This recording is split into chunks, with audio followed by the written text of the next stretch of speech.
Hello everyone, स्वागत है आपका आज के इस सेशन में। मैं हूं आलोक सिंह और फाइनल अटेम्प्ट के यूट्यूब चैनल पर प्राचीन भारत के इतिहास के साथ पुनः उपस्थित हूं। यह आज प्राचीन भारत के इतिहास से संबंधित आखिरी सेशन होगा। इसमें विशेष रूप से बिहार के से संबंधित तथ्यों पर हम अधिक बल दे रहे हैं, जो बीपीएससी प्रारंभिक परीक्षा और बिहार में अन्य जो परीक्षाएं आयोजित होती हैं उनके संदर्भ में बेहद उपयोगी होने वाला है। कल तक हमने मौर्य साम्राज्य तक से संबंधित चर्चा की थी। आज हम मौर्य साम्राज्य से आगे बढ़ते हैं। दरअसल हुआ यह था कि मौर्य वंश के जो आखिरी राजा हुए, आखिरी शासक हुए, विशेषकर अशोक के उत्तराधिकारी, वह कमजोर किस्म के शासक होते गए, है ना। और एक वक्त ऐसा आया जब मौर्य साम्राज्य अत्यधिक कमजोर स्थिति में पहुंच गया। उसी स्थिति में पुष्यमित्र शुंग ने 185 ईसा पूर्व में पुष्यमित्र शुंग ने 185 ईस्वी पूर्व में अंतिम मौर्य सम्राट बृहद्रथ की हत्या की और शुंग वंश की स्थापना की। दरअसल हुआ यह था कि बृहद्रथ तक आते आते मौर्य शासन व्यवस्था काफी कमजोर हो चुकी थी। इसके पास जो सैन्य गुण होने चाहिए वह वांछित स्तर का नहीं था। फलतः सेना भी कमजोर हो चुकी थी। दूसरी बात यह, यथोचित राजस्व की प्राप्ति नहीं होती थी। तीसरी बात यह कि उत्तर पश्चिम भारत से लगातार विदेशी आक्रमण हो रहा था, तो विदेशी आक्रमण हो रहा था और इस वजह से जो देशी यहां की सत्ता थी लगातार कमजोर हो रही थी। पुनः एक सैन्य नेतृत्व उभरा पुष्यमित्र शुंग के रूप में, है ना। पुष्यमित्र शुंग जो थे वह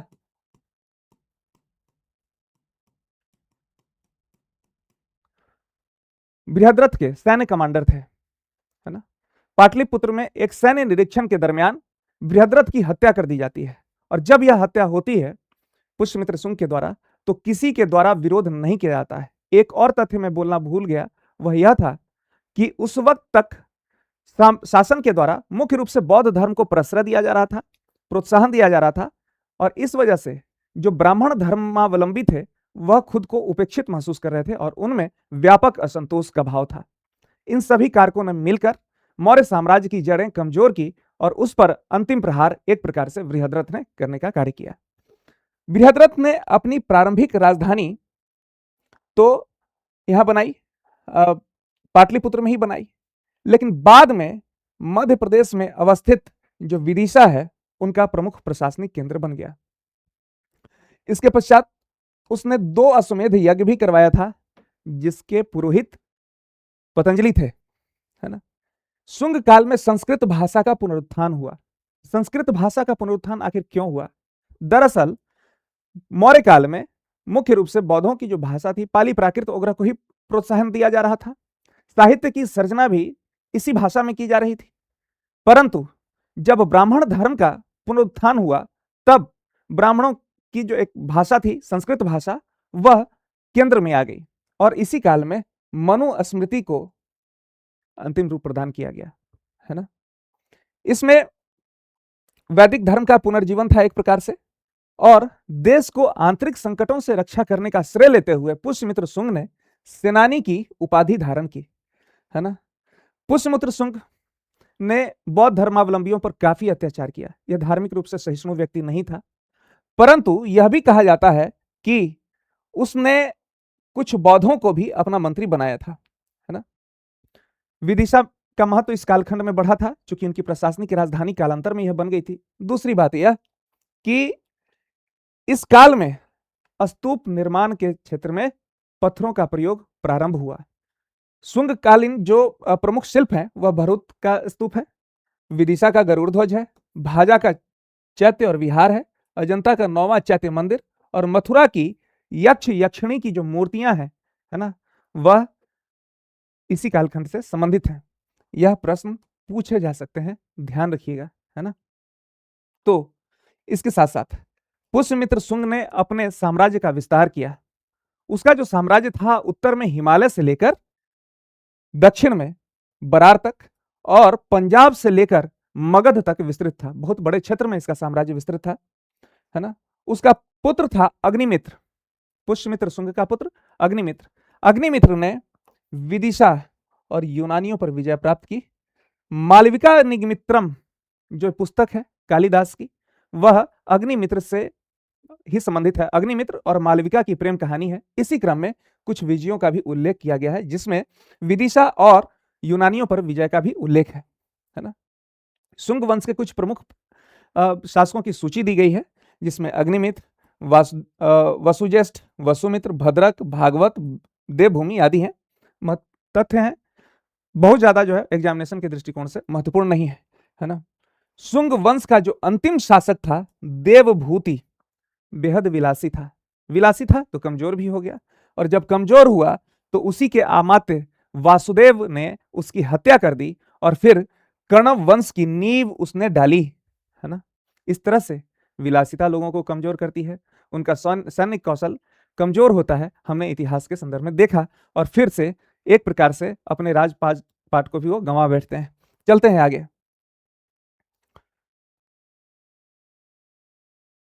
देखिए, कण्व वंश की स्थापना। कण्व वंश की स्थापना, ये इससे संबंधित प्रश्न 44वीं बीपीएससी में पूछा गया है। महत्वपूर्ण तथ्य है, 75 से 30 ईस्वी पूर्व के मध्य तक यह राजवंश शासन में रहा। वासुदेव ने इसकी स्थापना की थी 75 ईसा पूर्व में। इसे इतिहास में कण्वायन भी कहा जाता है ना। कण्व भी ब्राह्मण ही थे, है ना। वासुदेव ने अपने हाथों में सत्ता तो ले ली थी, लेकिन शुंगों का प्रभाव पूरी तरह से समाप्त नहीं हुआ था, है ना। और कण्व राजाओं ने एक तरह से शुंगों के अधीन शासन किया था। यह बहुत बड़ी बात है ना। शुंगों के अधीन ही इन राजाओं ने शासन किया था, है ना। जो कुछ प्रमुख राजा थे वो उसमें वासुदेव 9 वर्षों तक इन्होंने शासन किया। भूमिमित्र थे, 14 वर्ष तक इन्होंने शासन किया। नारायण ने 12 वर्ष तक, और सुशर्मा ने 10 वर्ष तक। लगभग 28 ईसा पूर्व में हुआ यह कि दक्षिण में एक सातवाहन राजवंश था। सातवाहन वंश का शासक था शिमुक। शिमुक ने सुशर्मा की हत्या कर दी, और इस प्रकार से कण्व वंश की समाप्ति हो गई, है ना। आगे बढ़ते हैं, हम कुषाण वंश को देखते हैं। कुषाण वंश मध्य एशिया का यूची या तोखरी कबीला, है ना, जो था, उसी की एक शाखा थी कुषाण वंश की। प्रथम शताब्दी ईस्वी में कुजुल कडफिसेस ने इस वंश की स्थापना की भारत में। इसका सबसे प्रसिद्ध शक्तिशाली राजा था कनिष्क। कनिष्क का जो साम्राज्य था वह दक्षिण में सांची से लेकर पूर्व में मगध तक विस्तृत था, और इसकी राजधानी पुरुषपुर, और मतलब वर्तमान पेशावर में थी, है ना, कनिष्क की राजधानी। दूसरी राजधानी मथुरा थी। बहुत बेहद प्रतापी राजा था यह, है ना। 78 ईस्वी में कनिष्क ने शक संवत की स्थापना की। कनिष्क का संबंध बौद्ध धर्म की महायान शाखा से था। वह कुंडलवन में, जो कश्मीर में है, उसने चौथी बौद्ध संगीति का आयोजन करवाया था, है ना। और इसी समय विभास शास्त्र नामक एक बौद्ध टीका भी लिखी गई थी, है ना। 66वीं बीपीएससी में इससे संबंधित प्रश्न पूछा गया है।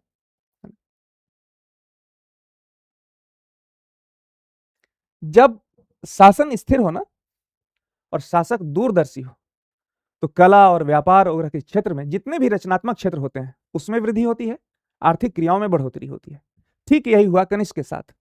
कनिष्क ने लगभग 127 से लेकर 150 ईस्वी तक शासन किया। कला और व्यापार के दृष्टिकोण से यह इस जो कालखंड था स्वर्ण युग था, है ना। इसके संरक्षण में गांधार और मथुरा कला शैली विकसित हुई। गांधार कला शैली को ग्रीक बौद्ध शैली भी कहा जाता है। ग्रीक बौद्ध शैली इसलिए कि इसमें महात्मा बुद्ध की जो मूर्तियां निर्मित हुई हैं वह ग्रीक शैली में ही निर्मित हुई है। महात्मा बुद्ध की मूर्तियों को ग्रीक देवता अपोलो की शैली में बनाया गया है। इसके साथ साथ जो मथुरा कला शैली है वह स्वदेशी लाल बलुआ पत्थरों से निर्मित है ना। बुद्ध की पहली मानव मूर्तियां बनाने का श्रेय इसी काल को जाता है ना। मथुरा में कनिष्क की प्रसिद्ध मूर्ति मिली है, सिर रहित मूर्ति है।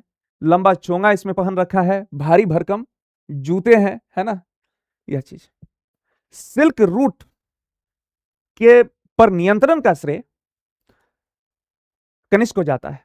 यह सिल्क रूट जो था केवल कोई स्थल भाग ही नहीं था, स्थल भाग और समुद्र भाग दोनों थे, इसमें समुद्र मार्ग दोनों थे, व्यापारिक मार्ग था और इसका विस्तार पश्चिम एशिया से लेकर पूर्वी एशिया तक था, है ना, चीन तक था, है ना। एक फर्डिनेंड वॉन रिचथोफेन नाम के जर्मन चिंतक हुए, उन्होंने इसे सिल्क रूट नाम दिया था। इस सिल्क रूट पर बेहद महत्वपूर्ण व्यापारिक मार्ग था। सिल्क रूट पर, है ना, नियंत्रण का श्रेय कुषाणों को जाता है और इस वजह से क्या हुआ, रोम और चीन के बीच के व्यापार को इन लोगों ने सुगम बनाया। इसका व्यापारिक लाभ ऑफ कोर्स भारत को भी मिला, है ना। पाटलिपुत्र पर आक्रमण किया कनिष्क ने, वहां के शासक को हराया और जो वहां पर हरजाने के रूप में एक विद्वान थे अश्वघोष, उसे अपने साथ ले गया, है ना। अश्वघोष जो कनिष्क के कुछ दरबारी रत्न थे उनमें शामिल थे। अश्वघोष और वसुमित्र ने चौथी बौद्ध संगीति में महत्वपूर्ण भूमिका निभाई थी, है ना, ये इसके अध्यक्ष थे। आयुर्वेद के महान ज्ञाता थे चरक, वह भी इनके दरबार में थे। माध्यमिक सूत्र के रचयिता थे नागार्जुन, जिन्होंने शून्यवाद का भी प्रतिपादन किया, है ना, वह भी इसके रचयिता थे। अश्वघोष ने कुछ महत्वपूर्ण पुस्तकें लिखी जिसमें बुद्धचरित, सूत्रालंकार और सौंदर्यानंद महत्वपूर्ण है ना। जब कुषाण वंश का पराभव हुआ, उस स्थिति में फिर गुप्त वंश का अभ्युदय हुआ, इसकी स्थापना हुई, है ना। गुप्त वंश का जो कालखंड है वह 240 से लेकर 240 से लेकर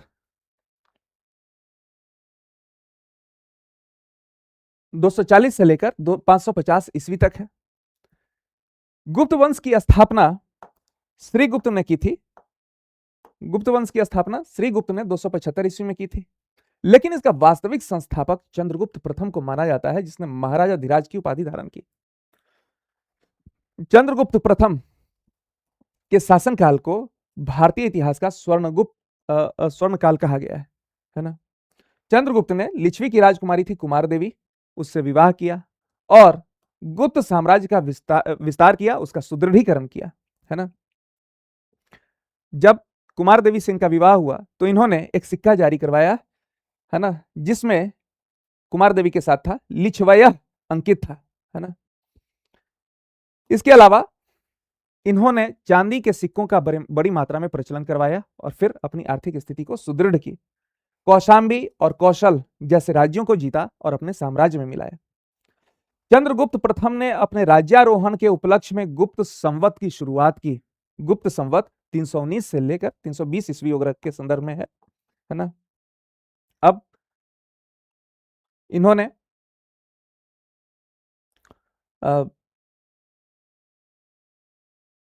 चंद्रगुप्त प्रथम के पश्चात समुद्रगुप्त आए। समुद्रगुप्त ने यह मतलब चंद्रगुप्त प्रथम के पुत्र थे, अपने शासन काल में गुप्त साम्राज्य का बहुत अधिक विस्तार किया और इसी वजह से इन्हें भारत का नेपोलियन भी कई बार कहा जाता है ना। इनके नेतृत्व में जो इनका साम्राज्य था उत्तर में हिमालय से लेकर दक्षिण में नर्मदा नदी तक और पूर्व में हुगली से लेकर पश्चिम में यमुना चंबल क्षेत्र तक फैल गया, है ना। उनके विजयों का वर्णन उनके दरबारी कवि थे हरिशेन की प्रयाग प्रशस्ति में खूब मिलता है ना। सबसे पहली बात यह कि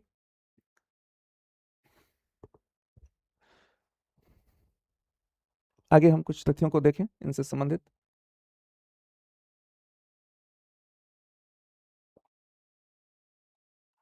समुद्रगुप्त ने आर्यावर्त अर्थात उत्तर भारत में 9 शासकों को पराजित किया, है ना। 9 शासकों को जो पराजित करने की यह नीति थी, माने कार्य था, इसको प्रभसोद्धरण की नीति कहा गया, है ना। मतलब इन राज्यों को पराजित कर इन्होंने इस पर सीधा नियंत्रण स्थापित किया, है ना, अपने साम्राज्य में नियंत्रण शामिल कर लिया। जबकि दक्षिण भारत के जो 12 शासक थे उसे अपने साम्राज्य में नहीं मिलाया, है ना, क्योंकि प्रशासनिक कठिनाइयां थी। विंध्य पर्वत को पार करके उस क्षेत्र में अपने शासन को स्थापित करना बेहद जो है मुश्किल कार्य था, तो वहां पर उन्होंने प्रत्यक्ष रूप से शासन करने के स्थान पर उन शासकों को अधीनता स्वीकार करवाई, उनसे कर प्राप्त किया, है ना। इतिहासकार इस नीति को धर्म विजय कहते हैं, है ना। कौटिल्य ने इस तरह की जो नीति होती है उसको इस प्रकार से परिभाषित किया है अपने अर्थशास्त्र में, है ना। ग्रहण मोक्ष अनुग्रह की नीति, मतलब यह उस राज्य को प्राप्त करना, राजा को हराना, अपने कब्जे में लेना, राजा को रिहा करना और फिर अनुग्रह करते हुए उसे शासन करने का अधिकार देना, बदले में कर वगैरह की प्राप्ति करना, है ना। बहुत ही व्यवहार जो है सो यह नीति होती थी, है ना। और इसका लाभ भी मिला, इन्हें अतिरिक्त राजस्व की प्राप्ति हुई, है ना। फिर उन्होंने शक, कुषाण, मुरुंड जैसे जो बाह्य शासक थे उनके आत्मनिवेदन और विवाह तथा गुरुत्मक दंड मतलब अधीनता स्वीकार करने के माध्यम से अपने साम्राज्य में मिलाया, अपनी प्रभुसत्ता को, अपने साम्राज्य के प्रभाव को बढ़ाने का कार्य किया। समुद्रगुप्त ने अपनी विजयों के उपरांत अश्वमेध यज्ञ करवाया था, है ना। यह अश्वमेध यज्ञ उनकी सार्वभौमिक सत्ता का प्रतीक था, है ना। उनके सिक्कों पर अप्रतिरथ और पराक्रम जैसे विशेषण अंकित हैं। अप्रतिरथ मतलब अजय, जिसको पराजित नहीं किया जा सकता, और पराक्रम जैसे विशेषण अंकित मिलते हैं। वह केवल महान विजेता ही नहीं थे, बल्कि कला के भी संरक्षक थे, संगीतज्ञ थे, स्वयं कवि थे, है ना, विद्या के भी संरक्षक थे। इसलिए उन्हें कविराज भी कहा जाता है और धर्म प्रचारक बंधु की भी उपाधियां मिली है ना। उनके कुछ सिक्कों पर वीणा बजाते हुए भी दर्शाया गया है। श्रीलंका के राजा ने गया में बौद्ध मठ के निर्माण हेतु इनसे अनुमति प्राप्त की थी, और पहले ही कहा था इन्हें भारत का नेपोलियन भी कहा जाता था। इनसे संबंधित प्रश्न 53वीं और 55वीं बीपीएससी परीक्षा में, 53वीं से 55वीं बीपीएससी परीक्षा में भी पूछा गया है। आगे चलते हैं, चंद्रगुप्त द्वितीय की तरफ आते हैं। चंद्रगुप्त द्वितीय 380 ईस्वी से लेकर 412 ईस्वी तक यह गद्दी पर रहे। इनके साथ भी एक काला धब्बा जुड़ा है। इन्होंने अपने बड़े भाई रामगुप्त की हत्या की और सत्ता प्राप्त की। इन्हें देव, देवगुप्त, गुप्त, देवराज और देवश्री जैसे नामों से भी जाना जाता है। उन्होंने विक्रमांक, विक्रमादित्य और परम भागवत जैसी उपाधियां भी धारण की, है ना। उन्होंने अपनी शक्ति को सुदृढ़ करने के लिए नागवंश, वाकाटक और कदंब जैसे राज्यों के साथ वैवाहिक संबंध स्थापित किया। नाग राजकुमारी कुबेर नागा से इन्होंने विवाह किया। इन्होंने अपनी पुत्री प्रभावती गुप्त का विवाह वाकाटक नरेश रुद्रसेन से द्वितीय से किया, जिससे दक्षिण भारत में इन्हें एक मजबूत सहयोगी प्राप्त हो गया। वैवाहिक संबंधों के माध्यम से इन्होंने अपने आप को मजबूत करने की कोशिश की। 4वीं शताब्दी के अंत में शक शासक थे रुद्र सिंह तृतीय। रुद्र सिंह तृतीय को पराजित करने के बाद ही इन्होंने विक्रमादित्य की उपाधि धारण की, है ना। और शकों पर का दमन करने के कारण ये शकारी भी कहलाए। तो दो महत्वपूर्ण तथ्य इनसे संबंधित समझ लीजिए। चंद्रगुप्त द्वितीय से संबंधित शक शासक थे रुद्र सिंह तृतीय। रुद्र सिंह तृतीय को पराजित किया, फलतः विक्रमादित्य की उपाधि धारण की, और शकों को चूंकि पराजित किया था इस वजह से शकारी भी कहलाए, है ना। वाकाटकों के सहयोग से इन्होंने पश्चिम भारत, है ना, पश्चिमी भारत में गुजरात और काठियावाड़ के शक क्षत्रपों को पराजित किया और गुप्त साम्राज्य का विस्तार अरब सागर के तट तक कर दिया। बहुत बड़ी बात है ना। समुद्रगुप्त के बाद चंद्रगुप्त द्वितीय विक्रमादित्य ने पश्चिमी भारत के शक क्षत्रपों और स्वतंत्र हुए गणराज्यों को पुनः जीता। जो समुद्रगुप्त ने जीता था, बाद के कालखंड में वो जो स्वतंत्र हो गए थे, फिर से उनको जीतने का कार्य चंद्रगुप्त द्वितीय विक्रमादित्य ने ही किया, है ना। चंद्रगुप्त विक्रमादित्य जो थे वह कला के, विद्या के, संगीत के संरक्षक थे। उनके दरबार में 9 महान विद्वान थे विभिन्न विषयों के, है ना, विभिन्न क्षेत्रों से संबंधित, जो नवरत्न के रूप में प्रसिद्ध थे। इनमें एक थे कालिदास जो कवि थे, दूसरे थे धनवंतरी जो वैद्य थे, तीसरे थे छपणक जो ज्योतिषी थे, चौथे थे अमर सिंह जो अमर कोश के रचयिता थे, पांचवें थे शंकु, शंकु वास्तुकार थे, छठे थे वेताल भट्ट, वेताल भट्ट विद्वान थे, और घट घटकर पर यह कवि थे, वराह मिहिर खगोल साहित्य शास्त्री और गणितज्ञ थे, और वर रुचि वैयाकरण थे, है ना, व्याकरण शास्त्र के ज्ञाता, है ना। आगे चलें, है ना। इसी वजह से इतिहासकार इस कालखंड को भारतीय साहित्य, विज्ञान और कला का स्वर्ण युग मानते थे। दो राजधानियां थी, एक थी पाटलिपुत्र पहली राजधानी, दूसरी राजधानी थी उज्जैन, है ना। ये दोनों शिक्षा और संस्कृति के प्रमुख केंद्र थे। उज्जैन की प्रासंगिकता इस दृष्टिकोण से और ज्यादा थी, है ना।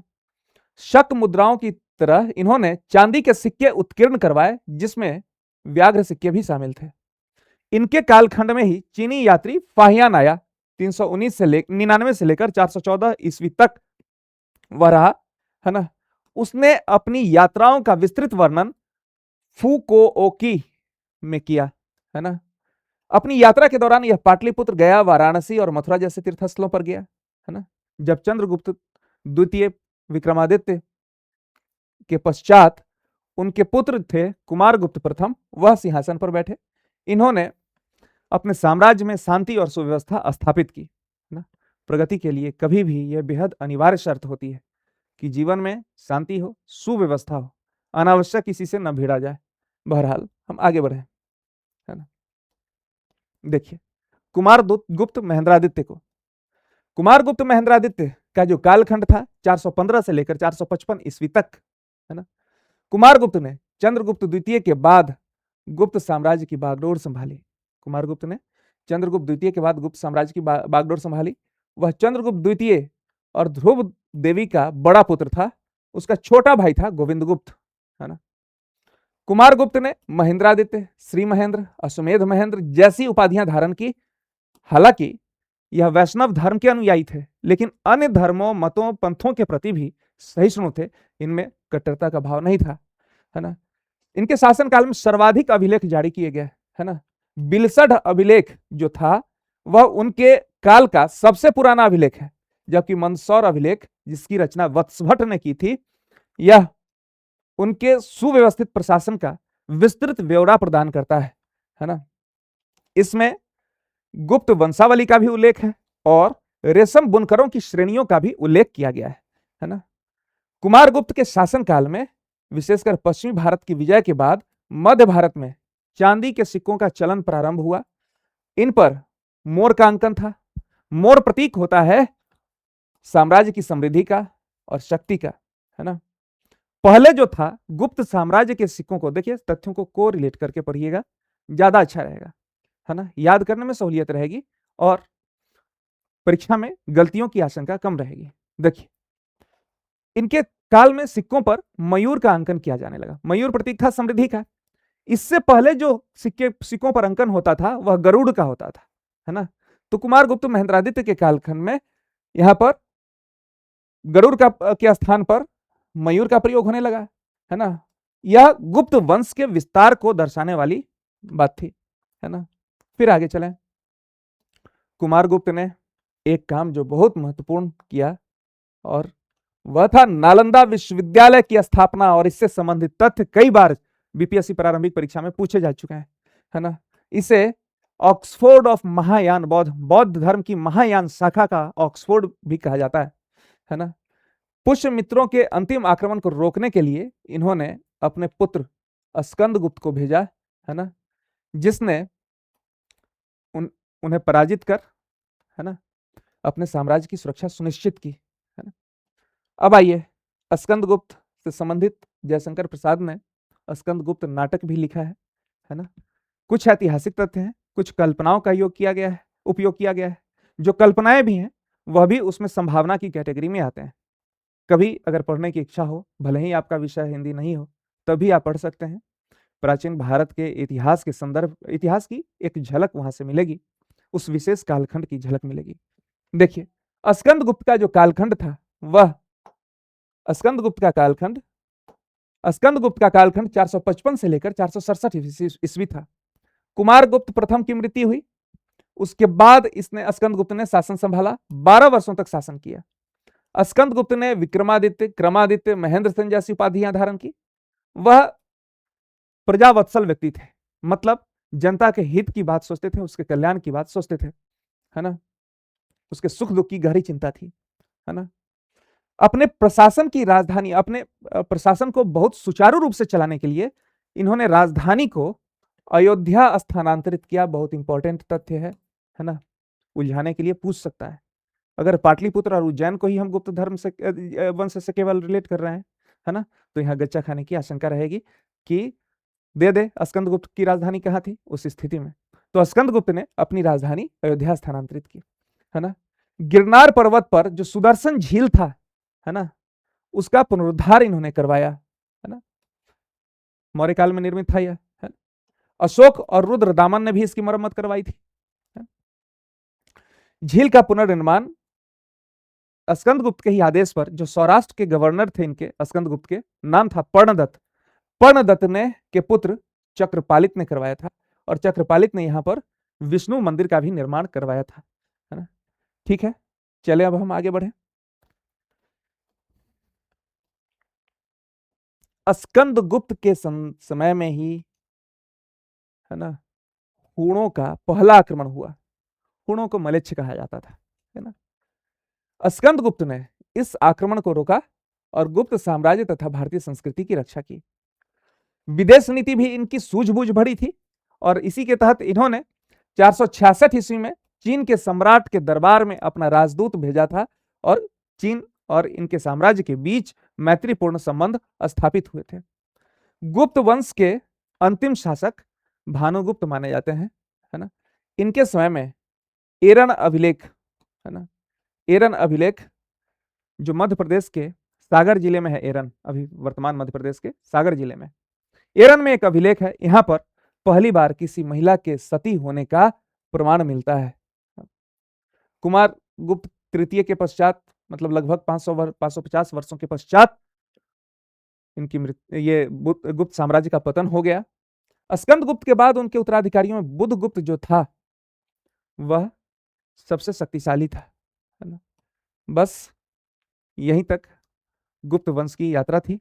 अब हम लोग देखते हैं गुप्तकालीन जो प्रशासक हैं, है ना, उस समय में जो प्रशासन है, उस समय में की जो अर्थव्यवस्था थी, है ना, उस समय का जो समाज था, उसको हम जानने समझने की अब कोशिश करते हैं। देखिए, गुप्त साम्राज्य का जो प्रशासन था ना, वह मौर्यों की तुलना में कम केंद्रीकृत था, है ना, कम सेंट्रलाइज था। इसमें स्थानीय सरकारों को, जो स्थानीय सामंत होते थे, है ना, गवर्नर होते थे, उनको अधिक अधिकार प्राप्त थे। राजा सर्वोच्च शक्ति वाला शासक था और महाराजा धीराज की उपाधि धारण करता था। इस शासन में उसे कुमारामात्य और महादंड नायक जैसे अधिकारियों का सहयोग प्राप्त होता था, है ना। साम्राज्य जो था वह भुक्ति प्रांत, विषय जिला, विषय अर्थात जिला, और ग्राम में विभाजित था। जो भुक्ति था, है ना, उसका प्रधान उपरिक कहलाता था, विषय का प्रधान विषयपति, और गांव का प्रधान ग्रामिक कहलाता था, है ना। शहरों का जो संचालन होता था वह नगर परिषद के माध्यम से होता था, है ना। इसमें व्यापारियों, जो नगर श्रेष्ठी होता है, शिल्पियों, प्रथम कुलिक, और लेखकों का प्रतिनिधित्व रहता था, है ना। सेना के 4 अंग थे, पैदल, घुड़सवार, रथ और हाथी, है ना। इसमें धनुर्धारी जो घुड़सवार थे उनकी भूमिका सबसे महत्वपूर्ण थी, है ना। सेना के भंडार और रसद का प्रबंधन रण भंडागारिक करता था।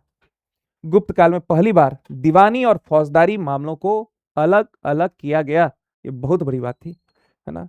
फाहियान कहता है कि इस काल की जो न्याय प्रणाली थी वह उदार थी और मानवीय थी, जिससे जनता का विश्वास शासन के प्रति बना हुआ रहता था, है ना। कोई भी राजवंश के इतने लंबे समय तक टिकने के पीछे कुछ तो वजह होंगी, है ना। कुछ जो पारिभाषिक शब्द हैं उनको जरूर देख लेने की कोशिश कीजिएगा। जैसे अच्छे से याद कीजिएगा, कुमारामात्य, महादंड नायक, है ना, इनका क्या कार्य था, है ना। फिर भुक्ति, विषय, ग्राम, अब इनके जो प्रधान होते थे वो, है ना। फिर इसी तरह से रण भंडागारिक, है ना। ये सब कुछ महत्वपूर्ण शब्दावलियां हैं जो ध्यान में होनी चाहिए। आगे हम बढ़े गुप्तकालीन अर्थव्यवस्था के संदर्भ में। गुप्त काल में भारत की समृद्धि कुछ इस स्तर की थी कि यह सोने की चिड़िया के रूप में विख्यात था। अर्थव्यवस्था मुख्य रूप से कृषि प्रधान थी। भूमि वैज्ञानिक रूप से 12 वर्गों में विभाजित थी, है ना, जैसे क्षेत्र, खील, वास्तु वगैरह में वर्गीकरण किया गया था। सिंचाई के लिए एक यंत्र का प्रयोग किया जाता है था, कई बार परीक्षाओं में पूछा गया है यह, यूपीएससी में, यूपीपीसीएस में, बीपीएससी में। उस यंत्र का नाम था रहट, है ना, तो रहट का उपयोग होता था। राज्य की आय का सबसे बड़ा हिस्सा था कृषि से प्राप्त राजस्व, और वह उपज का 6ठा भाग होता था। इसके अतिरिक्त सीमा शुल्क और अनिवार्य श्रम को विष्टि कहा जाता था, उससे भी राज्य को आय होती थी। इस कालखंड में चूंकि व्यापार वगैरह का भी विकास हो रहा था, तो नगरों का भी विकास हुआ। जो प्रमुख नगर थे उज्जैन, विदिशा और प्रयाग थे, है ना। सड़कों का एक विस्तृत जाल था जिससे ये नगर आपस में जुड़े हुए थे, है ना। इनका जो मतलब महत्वपूर्ण बंदरगाह था, पूर्वी तट पर ताम्रलिप्ति और पश्चिमी तट पर भड़ौच, है ना, भारूच, है ना, वो महत्वपूर्ण बंदरगाह थे। यहां से मसालों और रेशम वगैरह का निर्यात होता था। 39वीं बीपीएससी, 42वीं बीपीएससी और 65वीं बीपीएससी में इन तथ्यों से संबंधित प्रश्न पूछे गए। व्यापारियों के अपने संगठन थे, है ना, ये अपने नियम बनाते थे। जो व्यापारियों के संगठन होते थे, श्रेणियां होती थी, वो अपने नियम बनाती थी, और बैंकिंग गतिविधियों को भी ये श्रेणियां संचालित करती थी। फिर गुप्तों ने सोने और चांदी के सिक्के किए, जो जारी किए। जो सोने के सिक्के थे उन्हें दिनार कहा गया, और जो चांदी का सिक्का था उसे रुपयक कहा गया। जनता अपने छोटे लेन देन के लिए कौड़ियों का प्रयोग करती थी। आगे आइए, बढ़िया। अब गुप्तकालीन सामाजिक व्यवस्था को हम देखें, है ना। देखिए, पारंपरिक वर्ण व्यवस्था तो थी यहां पर, लेकिन समाज जो है कई उपजातियों में विभाजित हुआ इस कालखंड में। इन उपजातियों को पुनः 4 मुख्य वर्णों, क्षत्रिय, ब्राह्मण, क्षत्रिय, वैश्य और शूद्र में माने यह विभक्त था। शूद्रों की दशा में अपेक्षाकृत अब सुधार हुआ था। उन्हें महाकाव्य सुनने का अधिकार प्राप्त हुआ, कृषि कार्य करने की स्वतंत्रता मिली, शासन का लेखा जोखा और वित्तीय कार्यों के लिए कैस्थ नामक एक नए वर्ग का उदय हुआ, है ना, एक नई जाति का उदय हुआ। यह धीरे धीरे एक अलग जाति के रूप में बन गई। उच्च वर्ग की महिलाएं शिक्षित और प्रशासनिक कार्यों में सक्रिय थी, लेकिन बाल विवाह, 2 बहुत बड़ी कुरीतियां, बाल विवाह और सती प्रथा भी प्रचलित होने लगी थी, है ना। तो ध्यान रखिएगा, कास्थों का एक अलग जाति के रूप में उभरना इसी काल में हुआ। छुआछूत की भावना तो थी बहुत ज्यादा। फाहियान जो आया था उसने अपने यात्रा वृत्तांत में लिखा है कि चांडालों को एक अलग वर्ग के रूप में वर्गीकृत किया गया था, और इन्हें समाज से अलग गांव और नगर से बाहर रखा जाता था, है ना। सामाजिक जीवन में शाकाहार का प्रचलन अधिक था, है ना। साधु जीवन शैली को महत्व दिया जाता था। मनोरंजन के साधनों के रूप में जुआ, शिकार वगैरह का प्रचलन था। अब जो राज्य था उसमें विभिन्न संप्रदायों को राज्य द्वारा संरक्षण प्राप्त हुआ, जिसमें वैष्णव, शैव, बौद्ध और जैन वगैरह संप्रदाय थे। इससे स्पष्ट होता है कि समाज में सहिष्णुता की स्थिति थी।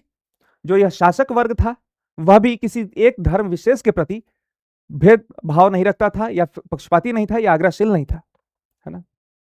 अब देखें हम, यह जो कालखंड था वह विभिन्न क्षेत्रों में हुई प्रगति के लिए भी विख्यात हुआ।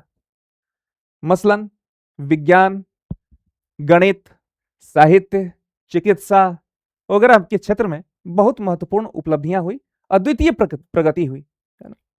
मसलन इस कालखंड में आर्यभट्ट एक प्रमुख गणितज्ञ थे, खगोल शास्त्री थे। उन्होंने आर्यभट्टीय ग्रंथ की रचना की, और इन्होंने बताया कि पृथ्वी अपनी धुरी पर घूमती है। सूर्य और चंद्र ग्रहण के सही कारणों की चर्चा की। इन्होंने पाई के मान और शून्य के प्रयोग को स्पष्ट किया, है ना। बहुत बड़ी बात थी, अपने समय से बहुत बहुत आगे जाकर इन्होंने रिसर्च किया, और यह रिसर्च मानवीय सभ्यता के विकास की दिशा के संदर्भ में मील का पत्थर साबित हुआ, यह कहना अतिशयोक्ति नहीं होगा। अब हम आगे बढ़े। वराह मिहिर ने पंच सिद्धांतिका पंच सिद्धांत क्या और बृहद संहिता जैसी रचनाएं की। एक खगोल विज्ञान के साथ साथ फलित ज्योतिष के भी विद्वान माने जाते थे, है ना। ब्रह्मगुप्त को भारत का न्यूटन कहा जाता था। क्यों, यह जानिए। क्योंकि सदियों पहले उन्होंने गुरुत्वाकर्षण के सिद्धांत का वर्णन किया गया था। इसमें बताया गया था कि पृथ्वी सभी वस्तुओं को अपनी ओर आकर्षित की करती है। हम ये क्यों कहें कि वह भारत के न्यूटन है? हम न्यूटन को क्यों नहीं कहें कि वो यूरोप के ब्रह्मगुप्त थे? बहरहाल आगे चलें। चिकित्सा के क्षेत्र में वाघभट्ट, इन्होंने अष्टांग हृदय की रचना की। आयुर्वेद का महत्वपूर्ण ग्रंथ है। वाघभट्ट द्वारा रचित ग्रंथ कौन? अष्टांग हृदय। इसी कालखंड में सुश्रुत की जो चिकित्सा पद्धति थी, है ना, शल्य चिकित्सक थे, उसका व्यापक विस्तार हुआ। धातु विज्ञान में भी बहुत महत्वपूर्ण उपलब्धि हुई। और महरौली का जो, दिल्ली की महरौली का जो स्तंभ है, लौह स्तंभ, 1600 साल पुराना है, लेकिन आज भी इसमें जंग का एक तिनका भी नजर नहीं आता है ना। यह बताता है कि कितना यह विज्ञान जो था अपने समय से आगे का था, है ना। चलिए कुछ और चीजों को हम लोग देख लें। एक सारणी है, इसको देख लेते हैं। देखिए, देखिए, कालिदास, इन्हें भारत का शेक्सपियर कहा जाता है ना। इन्होंने नाटक, महाकाव्य और खंड काव्य तीनों की सर्जना की। नाटक में अभिज्ञान शाकुंतलम और विक्रमोर्वशीयम महत्वपूर्ण है। महाकाव्यों में रघुवंशम और कुमार संभवम महत्वपूर्ण है ना। खंड काव्य में मेघदूतम और ऋतु संहार महत्वपूर्ण है। महाकाव्यम किसे कहते हैं? महाकाव्य का अर्थ होता है कि किसी भी व्यक्ति जो उदात्त किस्म के व्यक्ति हों, है ना, उनके जीवन काल से संबंधित घटनाओं का, मतलब पूरे जीवन का शुरू से लेकर आखिर तक जो से संबंधित घटनाएं हैं, उनका वर्णन वही महाकाव्य कहलाता है। खंड काव्य में पूरे जीवन का तो वर्णन नहीं किया जाता, बल्कि जीवन से संबंधित किसी खंड विशेष का या किसी काल खंड का ही वर्णन किया जाता है। तो हमने देखा कालिदास के नाटकों को, महाकाव्य को और खंड काव्य को। अब विशाख दत्त भी थे। विशाख दत्त ने मुद्रा राक्षस और देवी चंद्रगुप्तम की रचना की। शूद्रक ने मृच्छकटिकम, मृच्छकटिकम मतलब मिट्टी की का खिलौना, है ना, इसकी रचना की। एक बहुत पहले की फिल्म है उत्सव, शेखर सुमन जी और रेखा जी के द्वारा अभिनीत है। दीप्ति नवल भी है इसमें। मृच्छकटिकम कमोबेश यह शूद्रक से प्रभावित दिखता है ना। उसमें भी ऐसे ही मिट्टी की जो खिलौना गाड़ी है उसे कास्टिंग में दिखाया जाता है। तो शूद्रक द्वारा जो रचित है मृच्छकटिकम। आगे हम जाते हैं विष्णु शर्मा, पंचतंत्र की कहानियां इनकी बचपन में तो सभी ने पढ़ी होंगी, है ना। तो विष्णु शर्मा पंचतंत्र। अमर सिंह ने अमरकोश लिखा और ब्रह्मगुप्त ने ब्रह्म सिद्धांत की रचना की। वात्सायन ने कामसूत्र की रचना की और कामंदक ने नीति शास्त्र की रचना की। आइए आगे चलते हैं। इस सारणी को जरूर याद कीजिएगा, यहां से प्रश्न पूछे जाते हैं। आगे चलें। देखिए, तो हमने गुप्त वंश की उपलब्धियों को जाना, समझा। गुप्त राजवंश से संबंधित जो शासक थे उन्हें भी जाना, समझा। अब हम आते हैं जो कुछ और राजवंश हैं उनके बारे में भी देखते हैं। देखिए, इसी श्रृंखला में हम देखें पाल राजवंश को। पाल वंश 750 से लेकर 1150 ईस्वी तक। वस्तुतः हुआ यह कि बंगाल में किसी एक सत्ता का अभाव था, इस वजह से वहां पर मत्स्य न्याय की स्थिति थी। बहुत ज्यादा सामाजिक अव्यवस्था बनी हुई थी।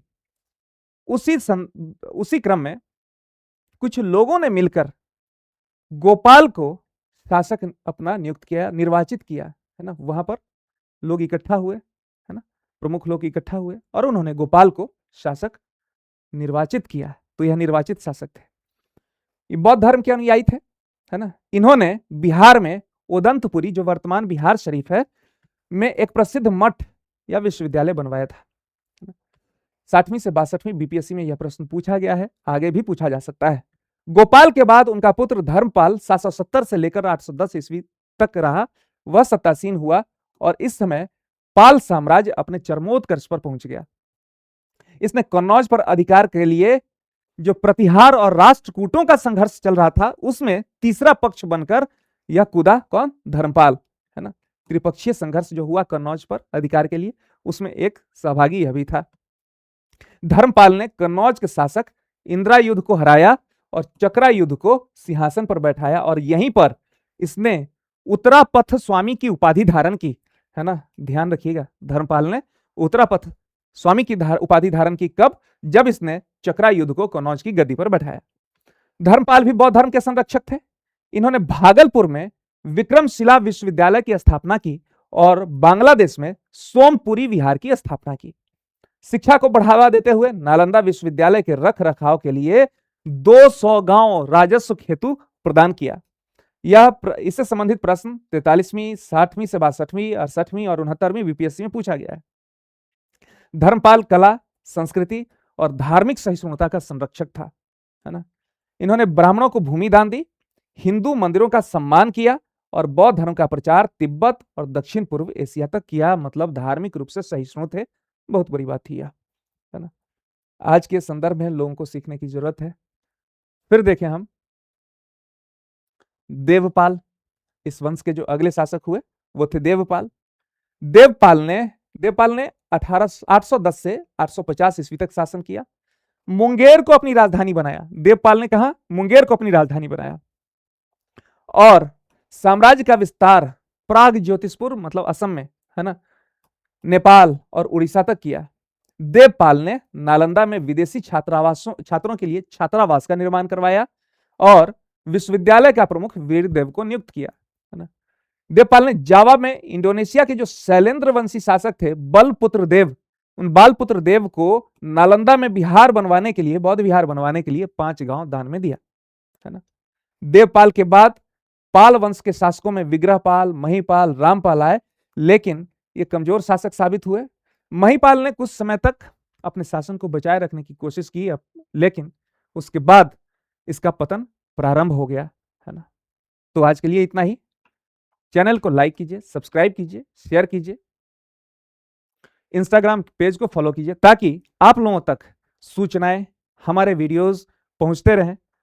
फाइनल अटेम्प्ट की हमारी पूरी टीम आप लोगों के लिए बहुत मेहनत कर रही है ताकि यह जो अटेम्प्ट आप लोगों का है बीपीएससी के लिए वह फाइनल अटेम्प्ट हो, आप अंतिम रूप से चयनित हो। All the best, thank you.